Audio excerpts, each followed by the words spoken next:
Because the beer last night is like... What are those, energy bars? Right wingers. Which one? What do you think? We're going to hang the big one, and then we'll just... There's always one in the crowd. How you doing? That didn't work. Dennis, you actually have to open it and close it again. All right.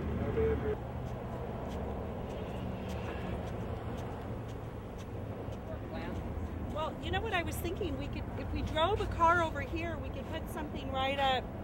Attach it to the car. Yeah. There you go. Let's go to work. Even better.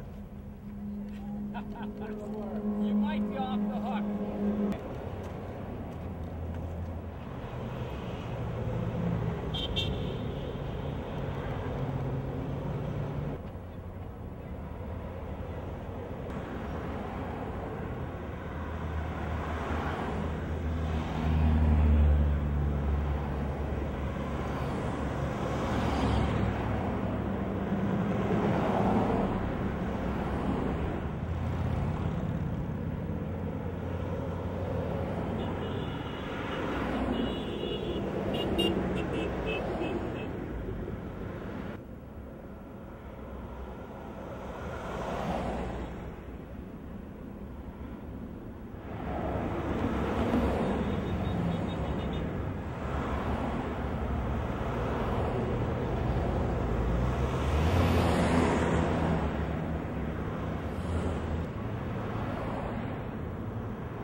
As former members of the Armed Services of the United States of America, we swore to support and defend the Constitution of the United States against all enemies, foreign and domestic. Upon discharge from service, we did not renounce that oath, which remains our sacred duty. It has long been apparent to us that our Constitution is under attack and has been deliberately and relentlessly undermined by domestic enemies, indeed by our highest government officials who have violated that same oath. Many constitutional crimes have been committed by the Bush administration, including warrantless electronic surveillance of American citizens in violation of the Fourth Amendment, failure to provide due process rights in violation of the Fifth and Sixth Amendments, infliction of cruel and unusual punishments in violation of the Eighth Amendment, like torture, usurpation of powers granted exclusively to Congress in violation of Article 1, Section 1, in violation of Article 6, Paragraph 2, which states that all international treaties to which the United States is a signatory are the supreme law of the land. What are you going to do, Kathleen? We're calling back east. We're going to call the Veterans for Peace that are up on the National Archive in Washington, D.C. So we're going to call them right now. And what are they doing at the National Archive? They are protecting the Constitution that they have promised to serve. They are up where the Constitution of the U.S. is stored, and they are asking for the arrest of Bush and Cheney for war crimes. What's the date today? Today is November 15th, 2008. So veterans are over there at the National Archives in Washington, D.C.? Have a veteran tell you. At 8 a.m. on Saturday, November 15th, Elliot Adams, President of Veterans for Peace Nationwide, representing 100 cities, towns, and villages of Maryland. Veterans for Peace, Chapter 16, former Army, Vietnam.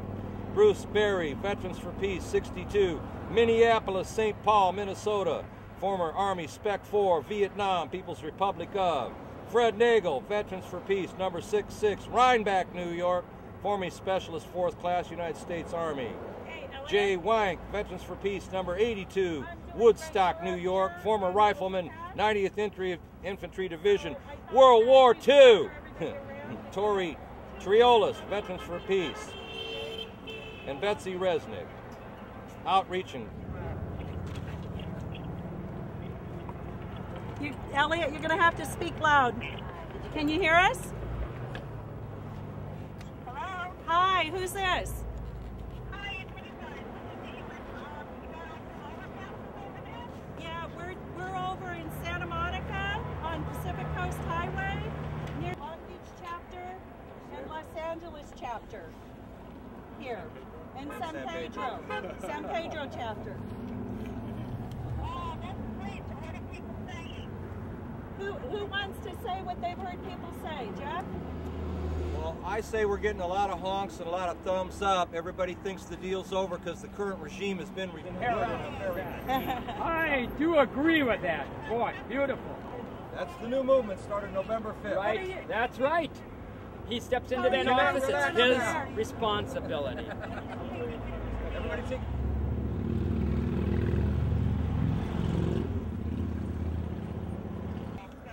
Yeah. Thank you very much. Hang tough, be safe, you guys. Everybody be careful. You're 40 feet off the ground. All right. Bye. Bye now. Okay, everybody mask up here. Message from Will Covert. He says, I am a member of an 8-person team who has occupied the National Archives in Washington, D.C. End message.